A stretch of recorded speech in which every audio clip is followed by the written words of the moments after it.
So what's the big problem with wealth creation? How do people like us, who didn't inherit a boatload of money, who are investing and building wealth from our own blood, sweat and tears, how do we invest in a way that gives us remarkable results and become financially free before retirement age? I don't know about you, but I am sick of hearing from wealth gurus and experts who don't walk their own talk and prescribe strategies that are a one-size-fits-all approach. For self-made people like you and me, I'm here to tell you that you don't need to be superhuman or already wealthy to reach financial freedom earlier than 65. This is the Alternative Investing Podcast.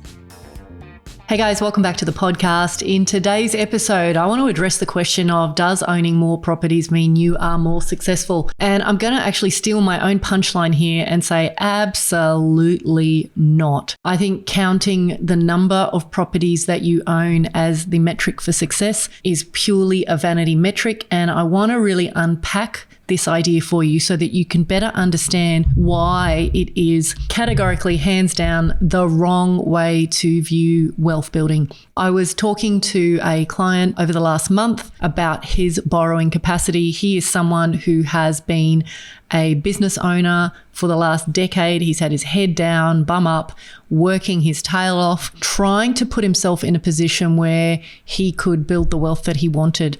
Unfortunately, because it has been on the back burner, he's now in a situation where he is really starting from ground zero. And he realizes that the situation that he is in today could translate for him into a huge borrowing capacity. And therefore, one of the things he's toyed with is the idea of going out and amassing 20, 30 investment properties because he can. The question is, should he? And one of the things I really want to advocate today is that if you are looking through the lens of volume, then you are going to potentially cripple your investing results and put yourself in a situation where you compromise quality and outcome in order to get some meaningless metric. Now, the background that I want to kind of put around all of this is there is an industry which is hell-bent on telling us that the more properties we own, the more successful we are. And that is absolute insane rubbish. I have clients who've had massive portfolios with very little equity, very little cash flow, all the way through to clients who have maybe 2 or 3 investment properties and who are wildly successful. The metaphor that I would suggest that you adopt is that of a chess master. And the reason I'm bringing this up is I know a number of exceptional investors, particularly in the space of real estate and specifically alternative real estate strategies, who think like chess masters. And if you think about the way that a chess master operates or how they even get to becoming a chess master, they're not thinking about how can I make the most possible moves to win the game. They are thinking about how can I get to checkmate in the fewest possible moves. And the upshot of most investors' situations is you have limited income, you have limited time on this planet, in this body, and you have to make the most of the resources that you have as they come into your world.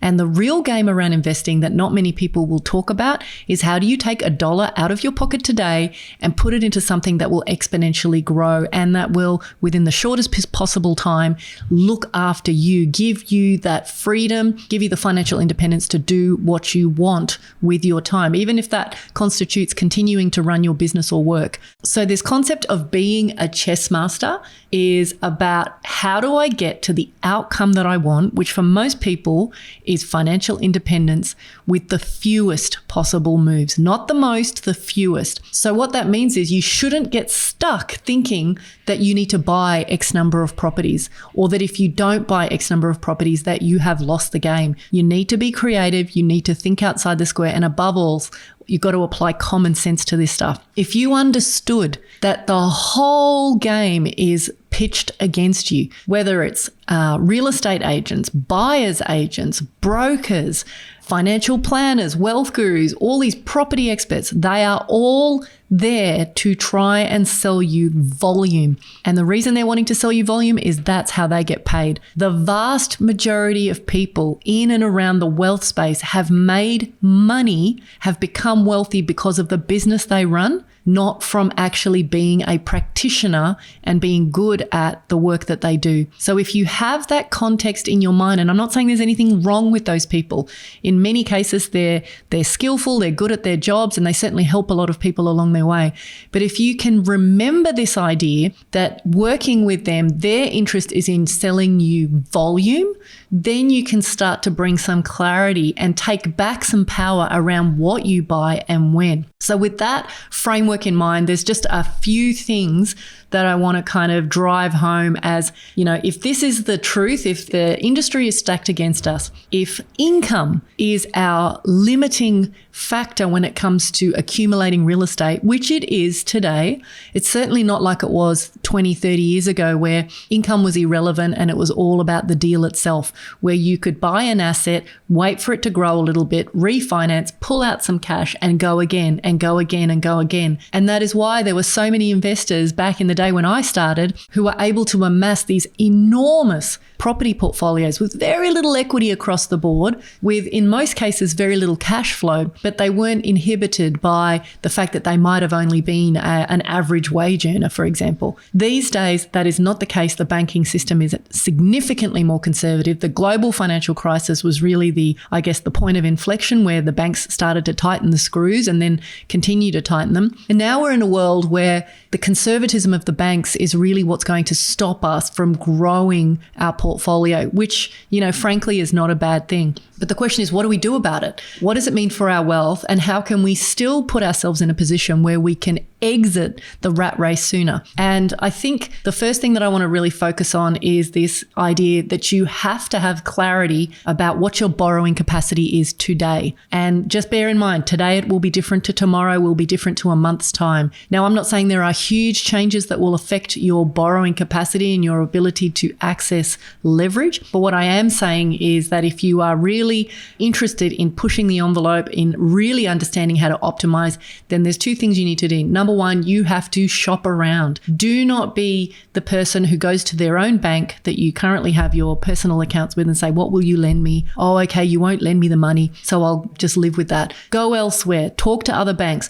Talk to other brokers. One thing I know for sure is that a good finance broker is worth their weight in gold, but majority of brokers are lazy and they will only go to the lenders that work for them. So what you need to do is be tenacious, shop around, keep asking the question, what else? And I know a lot of investors, and I've certainly been in this situation where I've hit up against a so-called limit and then I've just continued to say, what else?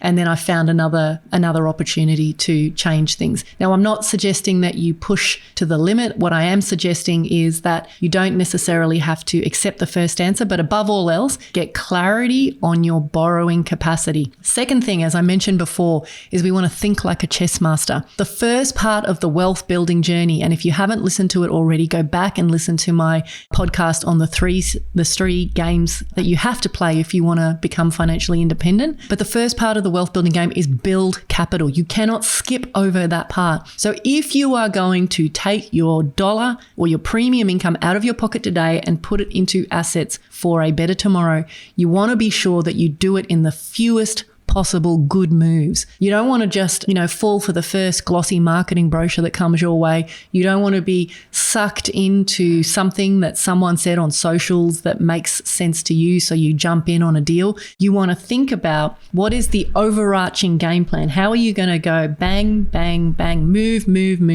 to get you to the optimal outcome? So you got to buy wisely. You've got to buy properties that have the greatest chance of growth over time, while understanding that if you buy blue chip properties, all blue chip properties, for example, while you might be stacking the odds of growth in your favor, you're going to put a huge burden on your shoulders around managing negative cash flow potentially.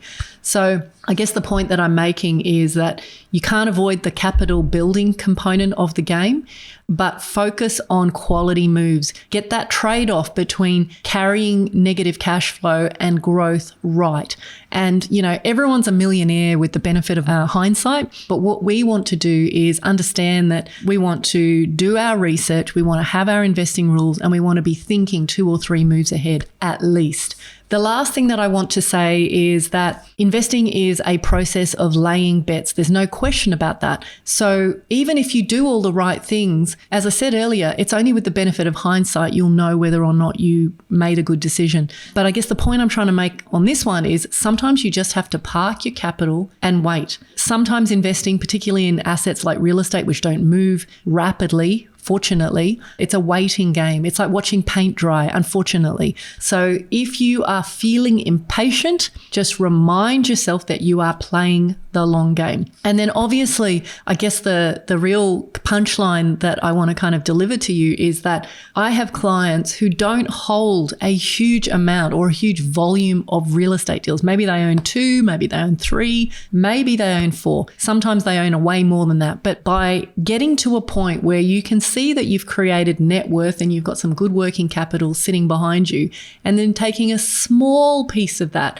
and diverting it into investments which deliver rapid, immediate cash flow, that is then how you sidestep the 45-year plan and shrink it to a much shorter time frame. So the reason I'm telling you this is I think that we get caught up in thinking that tolerating the rubbish cash flow that comes from traditional property is the only game that we can participate in, but it's not. And so today was really around addressing, do you need to own a huge portfolio of properties to be successful? And the answer is 100% no. But you do need to be strategic. You do need to think like a chess master, and you do need to be asking the question, what else and how can I shorten my timeline to financial independence? Hope you guys found this useful. Can't wait to catch up with you next time. And as always, please keep on sending those questions through. I really appreciate the feedback that I've been getting. Take care.